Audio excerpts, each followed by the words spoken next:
دفعہ ہو جائے گا، کل 4 رکعتوں میں یہ 300 دفعہ ہو جائے گا یہ کلمہ یہ۔ تو اگر آپ اس نماز کو پڑھ لیتے ہیں، اس کے بارے میں حضور نبی کریم صلی اللہ علیہ وسلم نے فرمایا کہ میرے چچا عباس، آج میں آپ کو ایک ایسی عظیم تحفہ نہ دوں، آج آپ کو السلام علیکم ورحمۃ اللہ وبرکاتہ۔ شب برات میں یہ 3 نمازیں آپ نے ضرور پڑھنی ہے، بڑی فضیلت ہے، بہت فضیلت ہے، جتنی بتاؤں گا اتنی ہی کم فضیلت ہے۔ اگر یہ 3 نمازیں آپ پڑھ لیتے ہیں تو یقین مانیں آپ کے اللہ سارے گناہ معاف کر دیں گے۔ زمین سے لے کے آسمان تک آپ کے گناہوں سے بھرا پڑا ہو، سمندر کی جھاگ کے برابر ہو، ریت کے ذرات کے برابر ہو، جتنے بھی آپ کے گناہ، اللہ تعالیٰ سارے گناہوں کو معاف فرما دیں گے۔ آپ نے یہ 3 نمازیں، میں 3 نمازوں کا طریقہ بھی آپ کو بتاؤں گا اس ویڈیو میں، تو آپ ان 3 نمازوں کو ضرور پڑھیے گا، بالکل بھی نہ چھوڑیے گا، انشاءاللہ آپ کو بہت ہی زیادہ فائدہ ہوگا۔ ٹھیک ہے۔ نمبر 1، صلاۃ التوبہ۔ صلاۃ التوبہ، آپ نے صلاۃ التوبہ کیسے پڑھنی ہے کہ یا اللہ، 2 رکعت نماز صلاۃ التوبہ، وہاں سے اللہ تعالیٰ کے قبلے کی طرف اللہ اکبر، اپنے گناہوں سے توبہ کی دی، اللہ میں نے جو گناہ کر لیے، جو مجھ سے گناہ سرزد ہو گئے، یا اللہ میں اس سے توبہ کرتا ہوں۔ ایک نماز آپ نے پڑھ لی، 2 رکعت پڑھ لی ہے، اس کے بعد پھر آپ نے ایک اور نماز پڑھنی ہے جس کو صلاۃ التسبیح کہا جاتا ہے۔ صلاۃ التسبیح پڑھنے کا مشکل طریقہ نہیں، بالکل آسان طریقہ ہے۔ صلاۃ التسبیح آپ بالکل آسان طریقے سے پڑھ سکتے ہیں، کوئی مشکل بات نہیں ہے۔ ٹھیک ہے۔ صلاۃ التسبیح پڑھنے کا طریقہ کیا ہے؟ آپ نے کیا کرنا ہے، 4 رکعت نماز صلاۃ التسبیح، وہاں سے اللہ تعالیٰ کے قبلے کی طرف اللہ اکبر،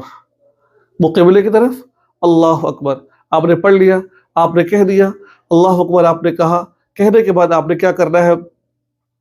سبحانک اللہم وبحمدک وتبارک اسمک وتعالی جدک ولا الہ غیرک اعوذ باللہ من الشیطان الرجیم بسم اللہ الرحمن الرحیم۔ اس کے بعد آپ نے سورہ فاتحہ پڑھنی ہے، سورہ فاتحہ کے بعد آپ نے کوئی سورت ملانی ہے، انا اعطیناک پڑھ لیں، اذا جاء پڑھ لیں، سورۃ الفلق پڑھ لیں، کوئی بھی سورت آپ پڑھ لیں۔ اس کے بعد پھر آپ نے کیا کرنا ہے، یاد رکھیے جو 4 رکھتے ہیں اور 4 سورتیں پڑھنی ہے، اور جو 4 سورتیں پڑھو گے وہ ترتیب سے آپ نے پڑھنی ہے، جیسا کہ آپ نے پہلے تبت یدا پڑھ لی، پھر دوسری میں قل هو اللہ پڑھ لی، پھر تیسری میں سورۃ الفلق، پھر سورۃ الناس، اس طرح پڑھنی ہے آپ نے۔ ٹھیک ہے۔ کوئی بھی صورت پڑھ سکتے ہیں، ترتیب سے آپ نے پڑھنی ہے۔ اس کے بعد پھر آپ نے 15 دفعہ کلمہ پڑھنا ہے، سبحان اللہ والحمد للہ ولا الہ الا اللہ واللہ اکبر، سبحان اللہ والحمد للہ ولا الہ الا اللہ واللہ اکبر۔ ٹھیک ہے۔ اس کلمے کو آپ نے 15 دفعہ پڑھنا ہے آپ۔ ٹھیک ہے۔ اور اس کے بعد پھر آپ رکوع پہ جا رہے ہیں، رکوع میں آپ نے 3 دفعہ سبحان رب العظیم پڑھنا ہے، 3 دفعہ سبحان رب العظیم پڑھ کر پھر آپ نے 10 دفعہ پڑھنا ہے سبحان اللہ والحمد للہ ولا الہ الا اللہ واللہ اکبر، 25 دفعہ ہو گئے۔ پھر آپ نے کہنا ہے سمیع اللہ لمن حمدہ ربنا لک الحمد، پھر آپ نے جب سمیع اللہ لمن حمدہ کہنا ہے پھر آپ نے 10 دفعہ پڑھنا ہے، 35 دفعہ ہو گئے۔ پھر آپ نے جب سجدے میں جانا ہے، سجدے میں جا کر پھر آپ نے 3 دفعہ سبحان رب الاعلیٰ پڑھنا ہے، پھر آپ نے 10 دفعہ پڑھنا ہے، 45 دفعہ ہو گئے۔ پھر آپ نے جب سجدے سے کھڑے ہونا ہے پھر آپ نے 10 دفعہ پڑھنا ہے، 55 دفعہ جب سجدے سے کر کے بیٹھنا ہے پھر آپ نے 10 دفعہ اس کو پڑھنا ہے۔ ٹھیک ہے۔ 10 دفعہ آپ نے پڑھ لیا، پھر آپ نے دوسرا سجدہ کرنا ہے، پھر دفعہ سبحان رب الاعلیٰ کہہ کر پھر 10 دفعہ آپ نے پڑھنا ہے۔ ٹھیک ہو گیا، یہ 65 دفعہ ہو گیا۔ اس کے بعد پھر آپ نے دوسرے سجدے سے جب کھڑا ہونا ہے آپ نے دوسری رکعت کے لیے، اس کھڑے ہونے سے پہلے بیٹھ جانا ہے، پھر 10 دفعہ آپ نے پڑھنا ہے سبحان اللہ والحمد للہ ولا، کل 75 دفعہ، ہر رکعت میں 75 دفعہ ہو جائے گا، کل 4 رکعتوں میں یہ 300 دفعہ ہو جائے گا یہ کلمہ یہ۔ تو اگر آپ اس نماز کو پڑھ لیتے، اس کے بارے میں حضور نبی کریم صلی اللہ علیہ وسلم نے فرمایا کہ میرے چچا عباس، آج میں آپ کو ایک ایسی عظیم تحفہ نہ دوں، آج آپ کو ایک ایسا نماز نہ سکھاؤں، اگر آپ وہ نماز پڑھ لو گے تو آپ کے سارے گناہ معاف ہو جائیں گے۔ کوشش کرو اس نماز کو روزانہ پڑھو، روزانہ نہ صحیح تو ہفتے بعد پڑھ لو، ہفتے بعد نہ صحیح مہینے بعد پڑھ لو، مہینے بعد نہ صحیح تو سال میں 1 دفعہ پڑھ لو، سال میں نہ صحیح تو زندگی میں 1 دفعہ تو اس نماز کو ضرور پڑھ لو۔ آپ کتنی خوبصورت نماز ہے۔ اس طرح آپ 4 رکعتیں پڑھیں، پہلی رکعت میں آپ نے اس طرح پڑھی، دوسری رکعت میں بھی آپ نے اس طرح پڑھی، 2 رکعت کے بعد بیٹھ جانا ہے، تحیات پڑھنی ہے۔ اس کے بعد پھر آپ نے تیسری رکعت میں بھی آپ نے ہر رکعت میں سورہ فاتحہ کے بعد سورت ملانی ہے، پھر آپ نے رکوع میں جانے سے پہلے 15 دفعہ پڑھنا ہے، پھر رکوع، اس کے علاوہ 10 دفعہ آپ نے پڑھنا ہے، کل 75 دفعہ ہو جائے گا۔ پھر آپ کی یہ صلاۃ التسبیح پڑھی جائے گی، آپ کو بہت ثواب ملے گا۔ شب برات میں، شب قدر میں اس نماز کا لازماً ہمیں اہتمام کرنا چاہیے۔ ٹھیک ہو گیا، نمبر 1۔ اور تیسری نماز جو سی ہے وہ ہے تہجد کی نماز۔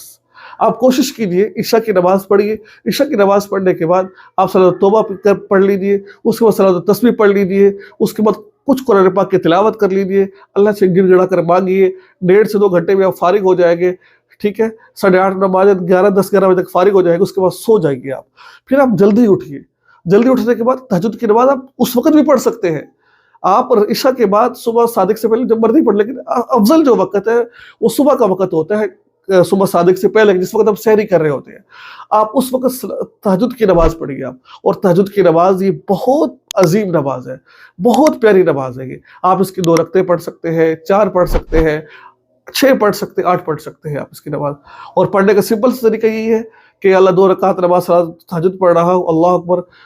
یعنی کہ سبحانک اللہ پڑھنے کے بعد اس کے بعد پھر آپ نے سورہ فاتحہ پڑھنی ہے، 7 سورت ملانی ہے، اس طریقے سے آپ 2 کر کے پڑھ لیجئے، اور پھر اللہ تبارک و تعالیٰ سے رو رو کر مانگیے، اللہ غفور الرحیم ہے، اللہ معاف کرنے والے ہیں انشاءاللہ العزیز۔ یہ ایسی بابرکت رات ہے، اس رات کے بارے میں حدیث پاک میں آتا ہے، اللہ تبارک و تعالیٰ فیصلہ فرما رہے ہوتے ہیں کہ کس بندے کو کتنی رزق ملے گا، کس بندے کو رزق دیا جائے گا، کس نے فوت ہونا ہے، یعنی کہ جو کچھ بھی اس پورے سال میں، اس کی جیسے 2025 جا رہا ہے، 2025 میں جو کچھ ہوگا وہ اللہ تبارک و تعالیٰ فرشتوں کے سپرد کر دیتے ہیں، اتنے بچوں نے پیدا ہونا ہے، اتنے لوگوں نے مرنا ہے، اس کو اتنا رزق ملے گا، اس کو یہ ہوگا وہ ہوگا، اور حدیث پاک میں آتا ہے رسول اللہ صلی اللہ علیہ وسلم نے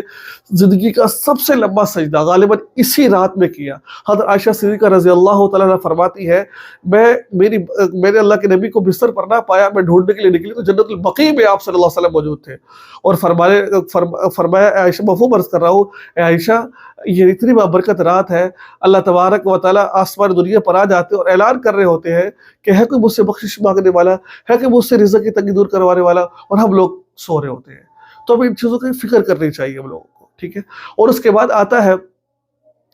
کہ اللہ کے نبی نے فرمایا کہ اس رات اللہ تبارک و تعالیٰ بنو کلب کی بکریوں کے برابر لوگوں کی بخشش فرماتے ہیں، بنو کلب کی بکریوں کے بالوں کے برابر اللہ تبارک و تعالیٰ بخشش فرما رہے ہوتے ہیں۔ اتنی بابرکت رات، اتنی بابرکت رات ہے، تو کوشش کی اس رات کو آپ ایسے ہی نہ گزاریے، ٹھیک ہے۔ اور ہمارے بہت سارے ایسے عزیز و اقارب اس رات میں کچوریاں کھا رہے ہیں،